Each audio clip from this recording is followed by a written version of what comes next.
This is Dolynny TV, ladies and gentlemen. Good morning and welcome back to another edition of Edmonton Oilers discussion here on the channel today as we get set up to discuss all things Patrick Kane and a potential move to the Edmonton Oilers. This a rumor that popped up over the course of this past week and didn't really gain much traction. Obviously not much out there on it other than this, but obviously something that every summer for the past few we've discussed potentially seeing Patrick Kane in an Edmonton Oilers uniform. So we'll discuss what Arthur Staples said here about Mr. Patrick Kane and the Edmonton Oilers. If Chris Drury decides, as he did at the deadline this past season, that the lineup is crying out for Kane, he'll move mountains to get it done. Even though moving mountains in March didn't really work out. Patrick Kane has an injury that we have to discuss in a matter of moments.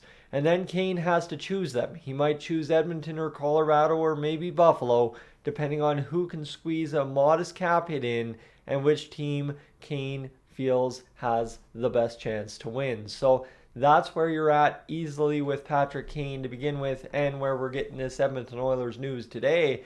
And then we quickly transition to, as I said, the rehab process for Patrick Kane, who underwent hip surgery 3 weeks ago from June 24th. So book that back to the first week of June, the first 3-4 days of June. And obviously those snippets there are just a little bit of where he's at and how he's recovering in terms of prep for the new season. We know there was word that Patrick Kane likely won't be available for teams until sometime into 2024 is apparently how it sounded around June 3rd. So keep that in mind when you're coming to talk adding Patrick Kane to the Edmonton Oilers, as this would be another mid-season addition, not an LTIR situation.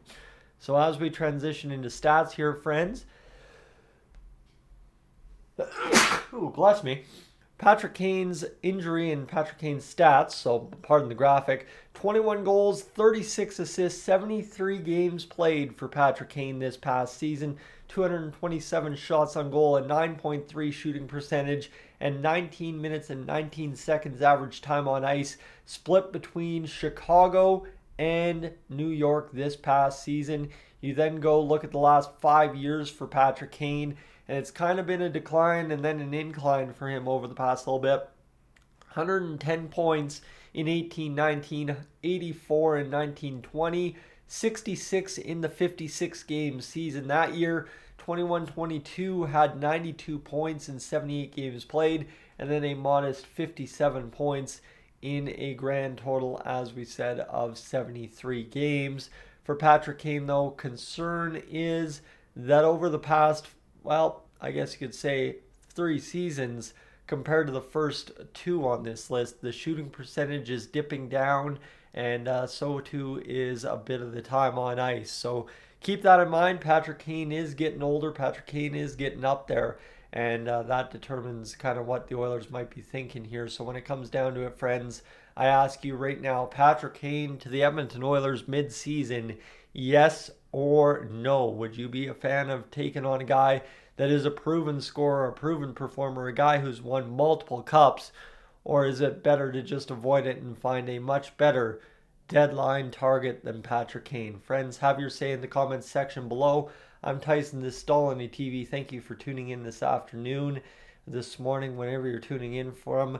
But if you are new to the channel, I would love to have you consider hitting that subscribe button here on your way out. Have a great day. We'll talk to you soon.